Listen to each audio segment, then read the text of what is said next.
Amar. Que pode uma criatura, se não entre outras criaturas, amar? Amar e esquecer, amar e mal amar, amar, desamar, amar, sempre, e até de olhos virados, amar.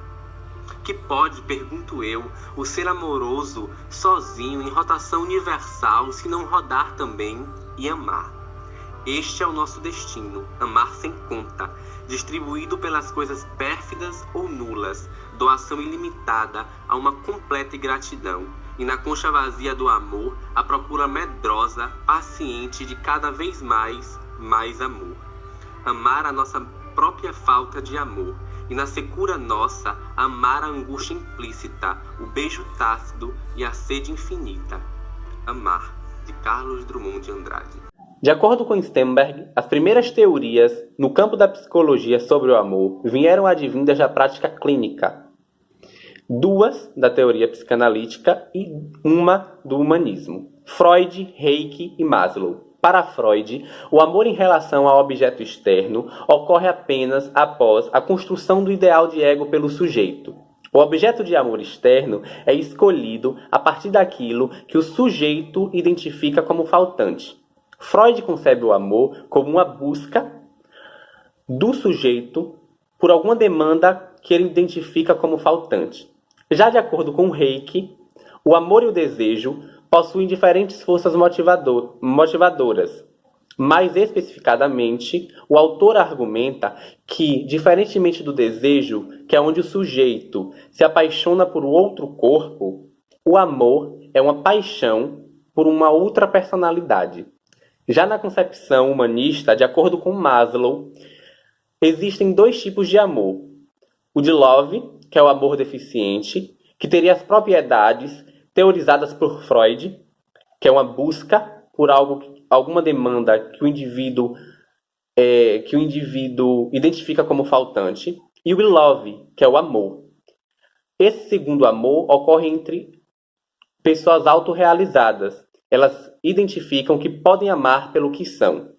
Essas 3 proposições, essas 3 teorias, foram bastante importantes na construção da percepção do amor segundo a psicologia social. A primeira proposta teórica que abordou o amor dentro da psicologia social procurou fazer a distinção entre amar e gostar. Nessa perspectiva, Rubin sustentou que o amor é a forma como nós nos comportamos em relação à pessoa amada. A partir dessa proposta de Rubin, outras propostas teóricas surgiram com o objetivo de definir o amor.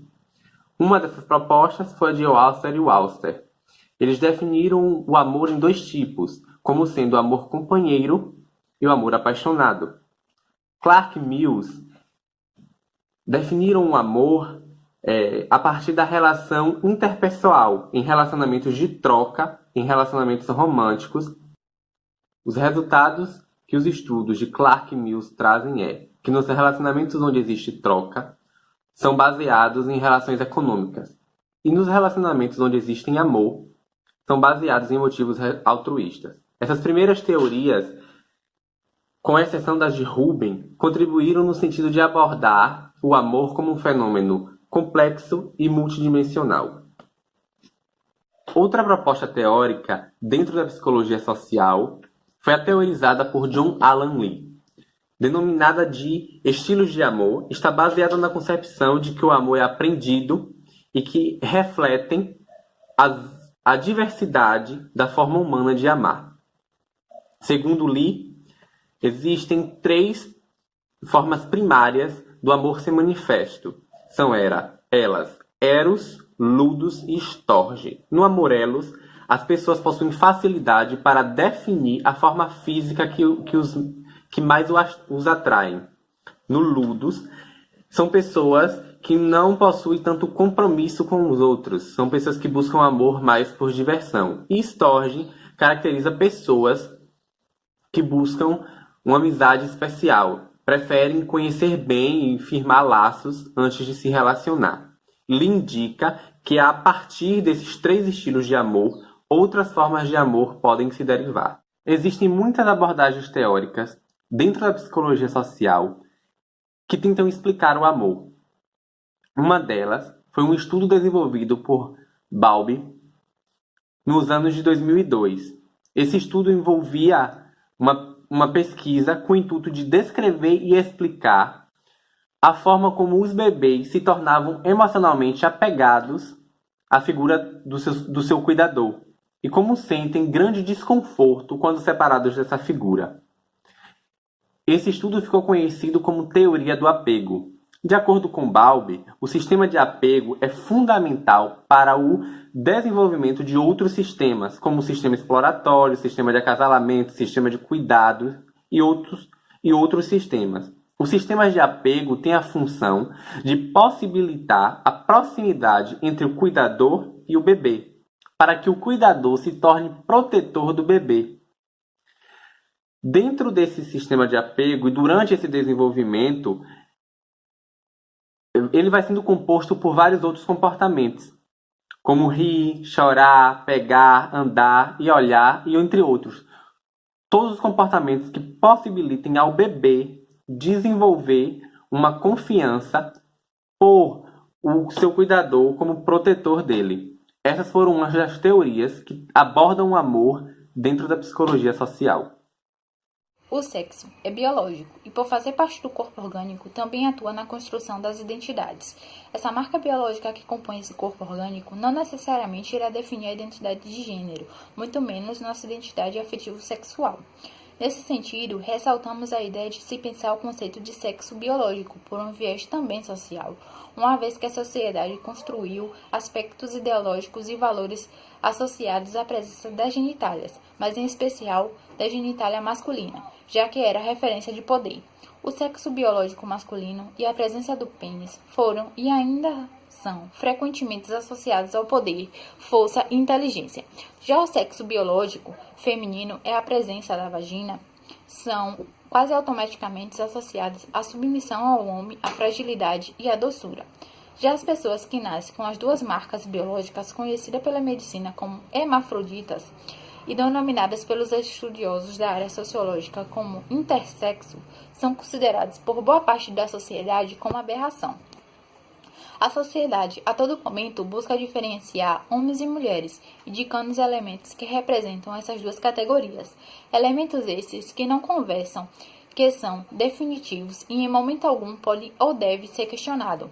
Essa busca por diferenciar e colocar homens e mulheres em caixinhas pré-estabelecidas é o que alimenta um sistema social baseado na segregação e no preconceito, na qual a ordem natural predominante é o binarismo, homem-pênis e mulher-vagina. Nesse sentido, a naturalização do modelo binário identitário é uma estratégia que permite a manutenção de velhas práticas de controle, só que com uma nova roupagem. A visão binária com dominância no sexo masculino esteve na base do processo discriminatório durante séculos, enclausurando e matando milhares de pessoas. Este poder falocêntrico foi e é exercido por grupos dominantes, formados por homens brancos que ditam regras e modos de se viver em sociedade. São esses mesmos grupos que disseminam o pensamento e as características psicológicas, sociais e outras de homens e mulheres que são decorrentes e consequências naturais da própria ordem biológica. Vale ressaltar que não existe definição universal de homem e mulher, pois existem outros marcadores como sociais, que são raças, sexualidade, classe e nacionalidade. Esses outros marcadores fazem parte da construção da definição do que é ser homem e do que ser mulher. E esse questionamento a respeito desses outros marcadores começa a ser levantado na terceira onda do feminismo, que refletem na perspectiva pós-estruturalista, de que não se pode falar em ser mulher e em ser homem sem considerar os diversos marcadores sociais. Quando falamos em identidade de gênero, temos que pensar esse conceito inserindo e pertencente a um contexto socio-histórico, que passa por incessantes transformações. Nesses sentidos, entendemos a identidade de gênero refere-se à maneira pela qual nos identificamos enquanto homem, enquanto mulher, ou até mesmo, como explica, podemos ocorrer a possibilidade de existência de pessoas que não se identificam com qualquer gênero. Segundo o apontamento de Souza e Carieri, foi somente a partir do século XVII que houve a possibilidade de se falar em gênero. Até o respectivo período, como apontam os autores, só existia um sexo, o masculino, e não havia sentido algum de debater os aspectos que eram relacionados ao gênero. Os anos se passaram e as lutas por igualdade entre homens e mulheres se intensificaram. Porém, foi somente no fim dos anos de 1960, com a explosão da segunda onda do movimento feminista, que se tornou frequente o debate pelas mudanças culturais e identitárias, questionando as imposições sociais de um binarismo padrão enquanto ao gênero e à sexualidade. O feminismo buscou uma nova identidade, sem que ela fosse desempenhada em função do homem. Dessa maneira, as ações de movimentos feministas buscaram despertar o desejo pela busca de direitos em outros movimentos, como o LGBT, que lutaram pelos direitos iguais para as identidades afetivos sexuais que iam contra todas as ideologias historicamente impostas. Nesse sentido, ao se falar de uma nova política, que são as políticas das identidades, que cada vez mais busca a transgressão das fronteiras de gênero com o intuito de gerar uma reflexão para com todo o processo de construção sociocultural das identidades, envolvendo o conceito do gênero, mostrando dessa maneira para a sociedade as diversas possibilidades identitárias que cada um possui, a fim de acabar com a busca compulsória para se encaixar nas normas sociais que nos são impostas. O foco da teoria estruturalista é na estrutura e ambiente. Assim, de acordo com Chiavinero, 2003, essa teoria trouxe uma importante ruptura com relação às anteriores. Ela mostra a organização como sendo um sistema aberto que se relaciona com o ambiente e com outras organizações. A diferença entre os sexos é uma invenção historicamente datada dos finais do século XVIII. Esta é a contribuição do verdadeiramente interessante livro de Thomas Laqueur, Making Sex.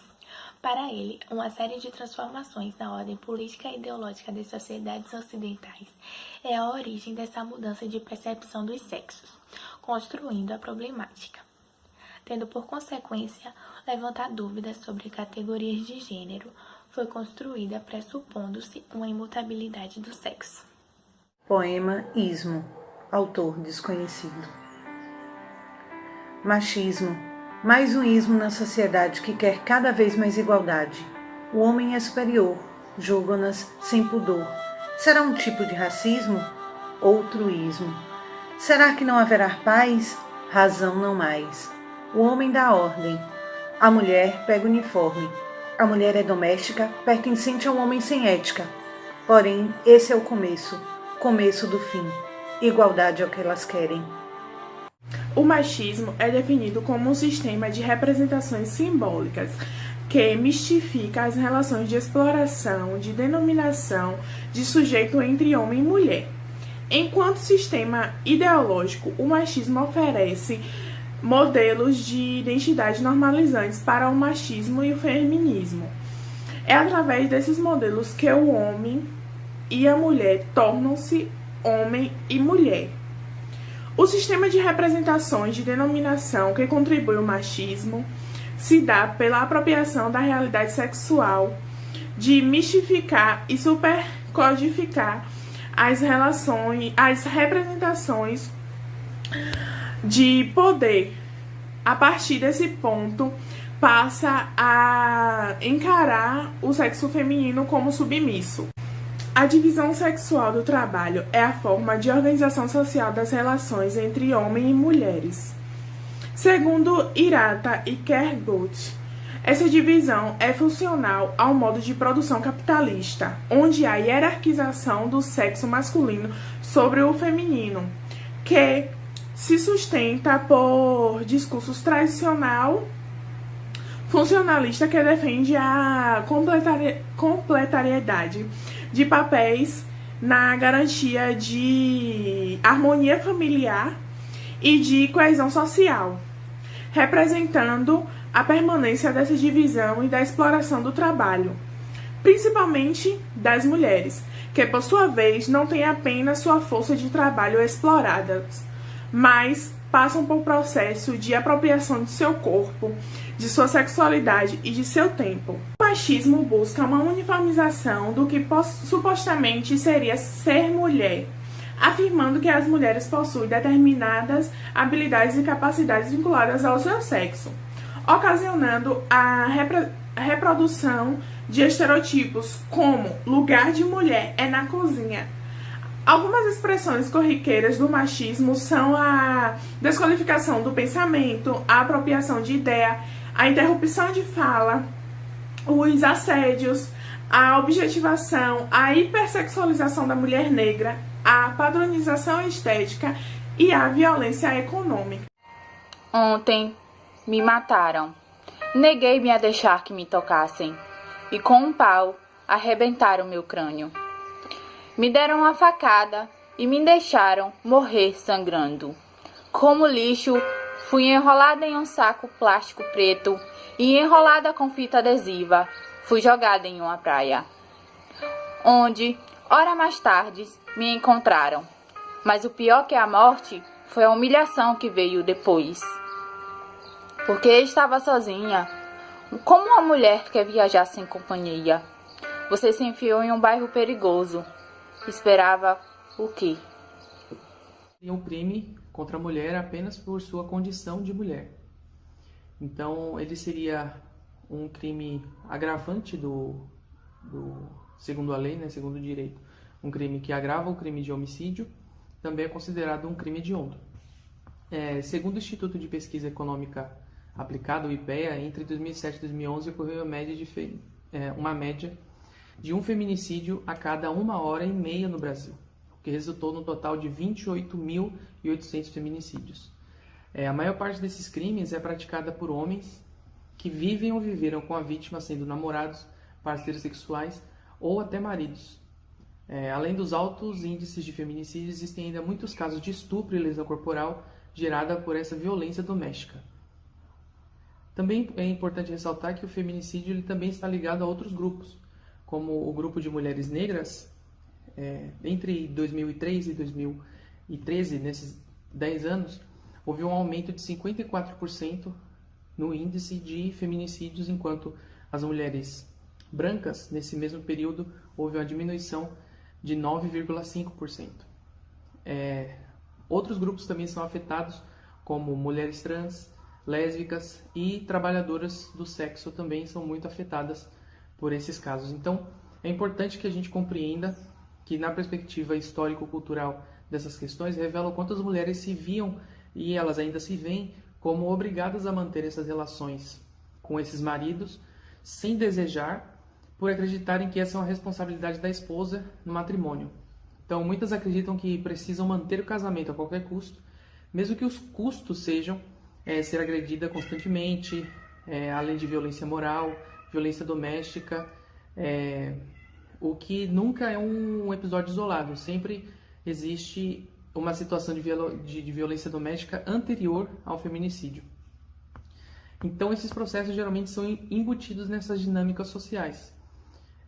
Então, o que é importante que nós possamos refletir nesse momento é que quais são as consequências na saúde mental e na subjetividade desses envolvidos, né? Essa violência psicológica, até definida pela Maria da Penha, ela pode ser entendida como a mais recorrente e com consequências devastadoras, né?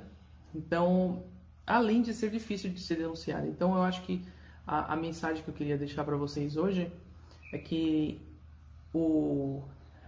existe aquele velho ditado, em briga de marido e mulher não se mete a colher. Eu acho que a gente deve sim meter a colher. É muito importante que, ao presenciar a violência a uma mulher, que nós façamos alguma coisa. E existe também um número Disque Denúncia, é o número 180. Então, caso vocês presenciem, vocês sabem o que fazer. Expressão de gênero é aquilo que você é. Ele pode ser dividido em dois gêneros, binários e não binários. Gênero binário são o homem e a mulher, e os não binários são uma mistura entre ambos ou nenhum. Os não binários englobam todos os outros gêneros, como agêneros, bigêneros, entre outros.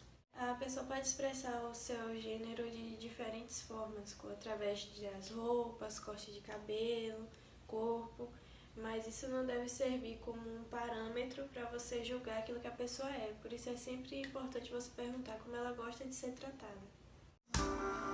Bate num peito e grita, o peito também se constrói. A fortaleza não ignora o choro, mas se levanta para buscar o novo. Parecia ser para se completar, encontrar-se em si, mas não me basta em mim.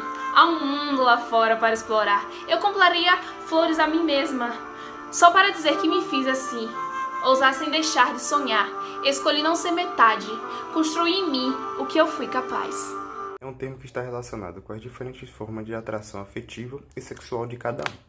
Este conceito veio substituir o de opção sexual, visto que as pessoas não escolhem sua orientação, ou seja, elas desenvolvem sua sexualidade ao longo da vida. Neste sentido, uma pessoa não opta por ser heterossexual ou homossexual. As orientações sexuais classificadas em 3 tipos: heterossexual, homossexual e bissexual. Heterossexual ou heteroafetivo, quando a pessoa se atrai por um gênero diferente do seu. Homossexual ou homoafetivo, quando a atração ocorre entre pessoas do mesmo gênero. Nessa categoria estão as lésbicas, atração e relacionamento entre as mulheres, e os gays, afetividade e atração entre os homens. Bissexual ou biafetivo é quando a pessoa se sente atraída por ambos os gêneros, feminino ou masculino. Uma observação: para além dessa categorização, ainda os assexuados, ou seja, aqueles que não possuem interesse e nem se sentem atraídos por nenhum dos gêneros. Desde que foi nomeado pela ciência a homossexualidade e a bissexualidade, estiveram geralmente associados ao crime, ao pecado e à doença. Por isso que antigamente dizia-se homossexualismo e bissexualismo, usando o sufixo ismo para indicar que as práticas homossexuais eram consideradas doenças e, portanto, poderiam e deviam ser tratadas. Sendo assim, o uso do sufixo ismo foi substituído pelo sufixo dade, reconhecendo que se trata de uma vivência, prática humana, características de sexualidade das pessoas e que nada tem a ver com doença, crime ou pecado.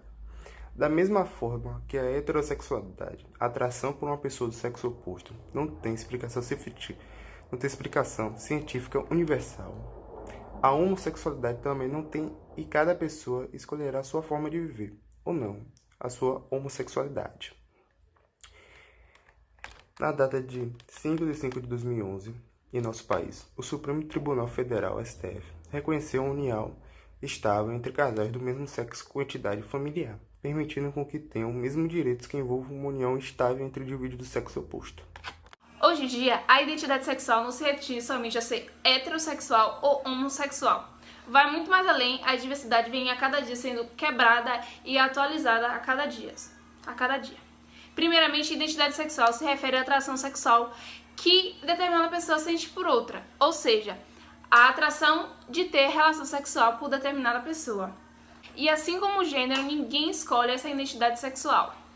Comumente é chamada de orientação sexual e erroneamente chamada de opção sexual. Podemos conceituar a identidade sexual como assexual, onde não há interesse e nem atração sexual, greysexual, que raramente sente uma atração sexual, demissexual é quando só sente atração sexual depois que se tem uma afetividade pela pessoa.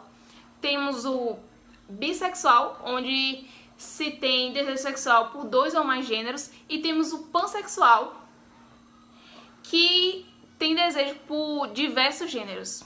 Vale ressaltar que não só existe essas maneiras de se manifestar a identidade sexual, existem outras maneiras também, uma vez que os desejos são ilimitados e não devem ser restringidos. É importante lembrar que esses conceitos não devem classificar ou rotular as pessoas, mas sim demonstrar que existem vários tipos de atração sexual e que a nossa sexualidade é ampla e que não há nada de errado em gostar ou se sentir atraído por vários gêneros.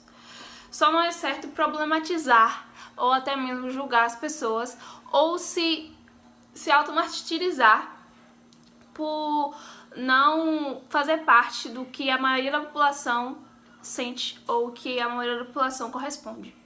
Mas o importante é que a identidade que damos a uma pessoa pela atração sexual que ela deseja ela sim se encaixar, ela sim dizer, olha, eu faço parte disso, é isso que eu sinto. Ela se aceitar e ela saber que ela é dali, entende? Não adianta nada a gente querer rotular a pessoa por ela se encaixar em algo, né, em um conceito, mas ela própria não dizer assim, eu faço parte disso. Assim como o gênero, a identidade sexual é uma construção social que muitas vezes vem estereotipada e é julgada pela aparência da pessoa ou pelo jeito que a sociedade espera dos indivíduos. A gente não é categorizar, porque isso também obriga a pessoa a ter uma certa conduta pela qual ela não concorda ou ela simplesmente não quer participar. E até ter um controle, pessoas que fazem isso querem ter até um controle social. Esse termo designa a sociedade somente a presença de 2 termos de gêneros, que é o ser homem e o ser mulher, excluindo todas as outras formas de viver na sociedade, como discurso na psicanálise, além também de resultar numa sociedade heteronormativa e acabar hierarquizando a sociedade. Um brinde. Meu corpo, um campo de batalha. Chora, grita e sente. Combate de forma valente todo dia a mesma e nova transfobia.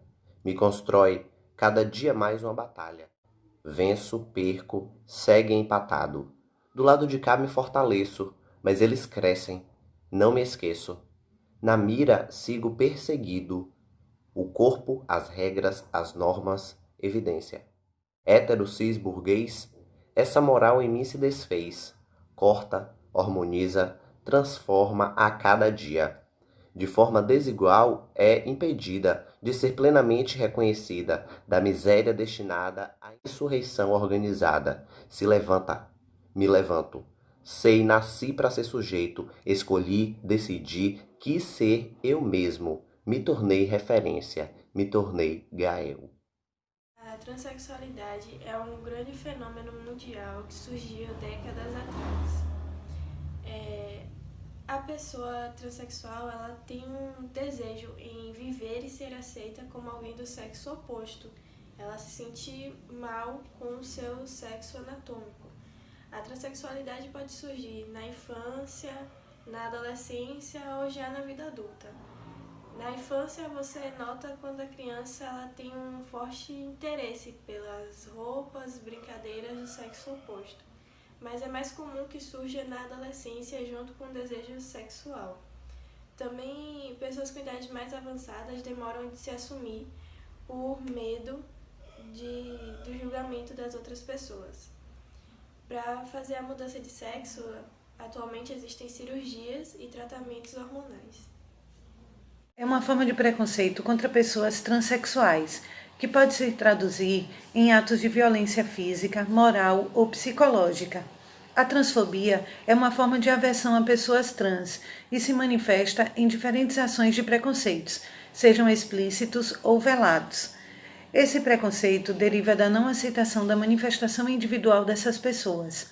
Atualmente, o Brasil é um país extremamente violento contra pessoas com sexualidades distintas da heterossexualidade. Também é um país extremamente violento contra pessoas transexuais, especificamente falando. É uma violação contra os direitos humanos, que consiste na intolerância, discriminação, ofensa ou qualquer manifestação de repúdio à homossexualidade e à homoafetividade. A homossexualidade não pode ser considerada doença nem distúrbio mental, pois significa a livre orientação de indivíduos saudáveis, responsáveis e conscientes dos seus direitos enquanto cidadão, sendo também uma violação do direito de liberdade de expressão da singularidade humana, assim como é um comportamento preconceituoso e imoral. A homofobia é um fenômeno complexo e multifacetado, com dimensões psicológicas e sociais que se processam na experiência individual dos sujeitos, mas que não se encerram na individualidade, processando-se no âmbito das relações sociais.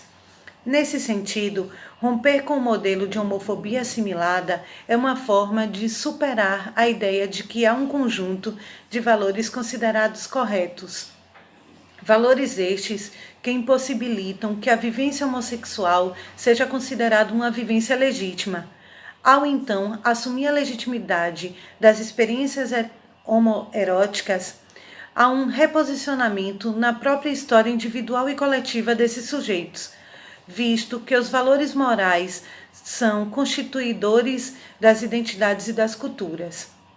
A homofobia impossibilita, sob a óptica social, que os indivíduos possam se assumir homossexuais de uma forma mais legítima e que não se consolidem em uma identidade menos subordinada, bem como legítimas expressões, muitas vezes violentas, de ódio e preconceito.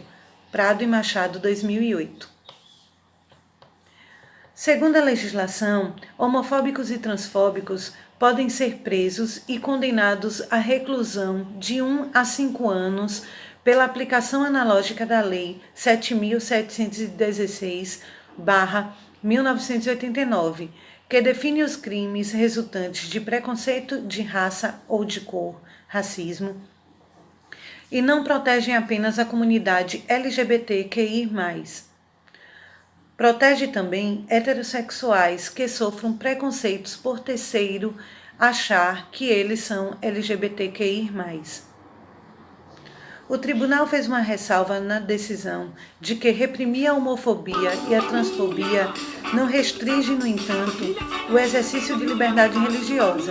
Assim, líderes religiosos podem continuar a pregar as convicções de suas respectivas religiões, como dizer que ser homossexual é pecado perante a Deus, mas não podem mais dizer que por conta de ser pecado, os homossexuais devem morrer, incitando assim o ódio.